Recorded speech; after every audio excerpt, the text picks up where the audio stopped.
Life में कुछ ऐसी चीज़ें भी आते हैं जिसकी वजह से हमारा ध्यान करंट सिचुएशन से उस चीज़ में चले जाता है जो हो सकता है वो नॉनसेंस है। वो हमारे लिए उतना ज़रूरी नहीं है कि हम उस चीज़ पे ध्यान दें, बट फिर भी हम अपना जो इम्पोर्टेंट वर्क है जिसकी वजह से हमारा फ्यूचर डिसाइड हो सकता है, हम उन चीज़ों से भटक के उन चीज़ों को हम भूल के हम ऐसी चीज़ों की तरफ ध्यान देने लगते हैं जो हमारे लाइफ के लिए इम्पोर्टेंट नहीं है, वो नॉनसेंस है। ऐसा लोग क्यों करते हैं? या तो मैं अगर आसान भाषा में आपको समझाना चाहूँ, तो अगर कोई पर्सन है, वो अगर अपने गोल से हट रहा है, उसे कोई चीज़ खा रही है, वो किसी चीज़ में बहुत ज़्यादा उस चीज़ का ओवरथिंक कर रहा है कि ये चीज़ नहीं होनी चाहिए, बट ये चीज़ मेरे लाइफ में हो रही है, ये क्यों हो रही है? तो इन सारी चीज़ों का जो कलेक्शन हमारे माइंड में बैठ जाता है, उसे हम स्ट्रेस ही एक नाम दे सकते हैं। और स्ट्रेस जो है ये इस जनरेशन का सबसे कॉमन वर्ड है। स्ट्रेस ये जो है, हम अगर इसे साइंटिफिकली देखें तो हमारे बॉडी का जो एड्रिनल ग्लैंड है उसमें एड्रेनालिन और कॉर्टिसोल, ये स्ट्रेस हार्मोन है, जो रिलीज होते हैं।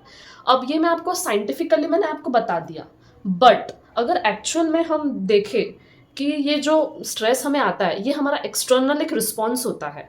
बट ये जो है, अगर कोई पर्सन स्ट्रेस में है तो वो कंटिन्यू उस चीज़ के बारे में सोचेगा, और अगर उस चीज़ का सल्यूशन नहीं निकल रहा है तो कंटिन्यू सोच के वो खुद को इतना ज़्यादा, खुद की बॉडी पे इतना ज़्यादा वो एक अलग इम्पैक्ट पड़ता है कि ना हम अपने गोल जो है, हमारा करंट सिचुएशन है, हमारा कोई वर्क है, फॉर एग्जांपल कोई लड़की कॉलेज में जा रही है, ना वो कॉलेज की तरफ अच्छे से ध्यान दे सकती है, ना वो कुछ भी कर सकती है जैसे कि उसका कोई डेली कोर्स हो, ना वो वहाँ पे ध्यान दे सकती है।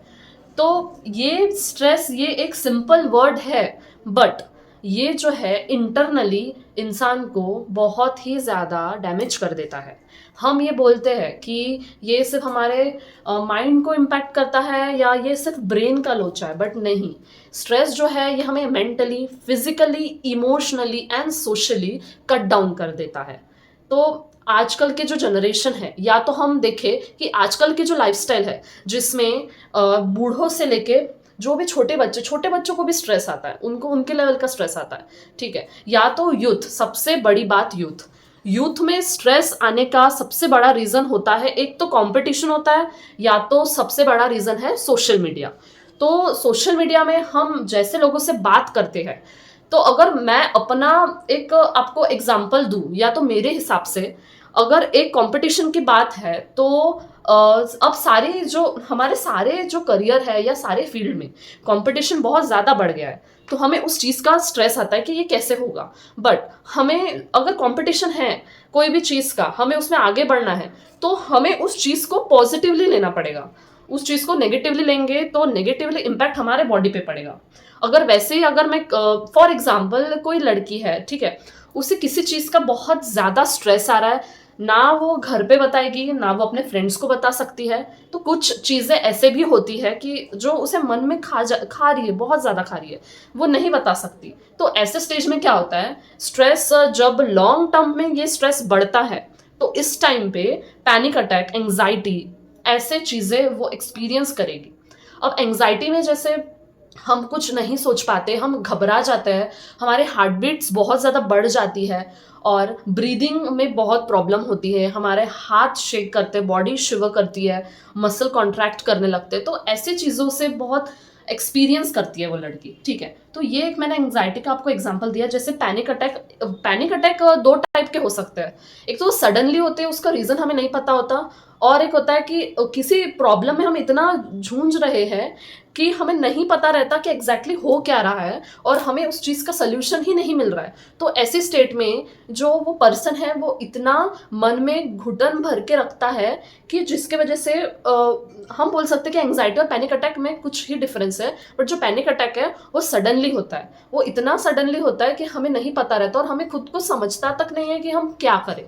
तो मैं ये आपको डायरेक्टली कहना चाहती हूँ कि जो ये स्ट्रेस को हम बहुत कॉमन जो बोल रहे हैं, बट इस जनरेशन के लिए स्ट्रेस भले ही कॉमन हो, बट स्ट्रेस पे हमें कैसे वर्क करना है, तो ये हमें आना चाहिए। और अगर कोई भी स्ट्रेस लॉन्ग टर्म तो रहता है, बट ये डिपेंड करता है कि हम उसे किस वे में ले रहे हैं।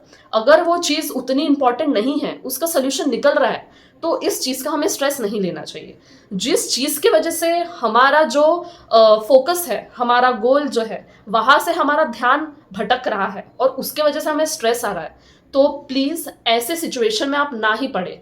और अगर ऐसे सिचुएशन आपको लग रही है कि नहीं ये सॉल्व नहीं होगा, बट ऐसा कुछ नहीं है। हम कभी भी स्ट्रेस के टाइम पे डीप ब्रीदिंग करें। ऐसे टाइम पे कभी भी पेरेंट्स से बात करें, एनिमल्स के साथ इंटरेक्शन करें, एनिमल्स के साथ खेलने से हमारा, जैसे आपके घर में पेट हो कोई, तो उसके साथ खेले, एक्सरसाइज करें, तो इससे हमारा जो स्ट्रेस लेवल है वो कम होगा। भले ही नींद ना आए, हम हमेशा उसके बारे में सोचे, ओवरथिंक करें, बट अगर वो प्रॉब्लम हमारे, हम एबल है वो प्रॉब्लम से निकलने के लिए, तो प्लीज ट्राई हार्ड। वो प्रॉब्लम से निकलने के लिए आपको खुद को ट्राई करना पड़ेगा। बट अगर वो इतनी नॉनसेंस चीज है जिसका आपको स्ट्रेस आ रहा है, जिसका आपके लाइफ में कोई इंपॉर्टेंस ही नहीं है, वो बस आपके लाइफ को सिर्फ खराब करने में ही लगी है, तो ऐसे सिचुएशन में आपको वो जो प्रॉब्लम है, तो सोचो ना, वो प्रॉब्लम तो नॉनसेंस है आपके लिए, तो वो प्रॉब्लम को आपको इग्नोर ही करना है। आपके रास्ते में, आपके गोल में, या ऐसी चीजें जो आपके लाइफ में हो रही है जो आपके लिए इंपॉर्टेंट नहीं है, तो ऐसे सिचुएशन, ऐसे जो बीच में ऑब्स्टेकल आते हैं, ऐसे ऑब्स्टेकल को ही हमें हमारे रास्ते से निकाल देना चाहिए। और फिर आप एक्सपीरियंस करेंगे कि जिस वजह से मैं इतना स्ट्रेस ले रही थी, वो बिल्कुल भी माइन्यूट सा एक प्रॉब्लम था, जो अगर मैं अवॉइड भी कर देती ना, तो भी ये बहुत सिंपल था मेरे लिए इस चीज को टैकल करना। तो ये बहुत इंपॉर्टेंट है। अगर चीजों को टैकल करना आपको आता है, तो आप अपने गोल से नहीं भटक सकते। आपको बस क्या करना है, डीप ब्रीदिंग करना है, प्रॉब्लम के बारे में बस सोचना है।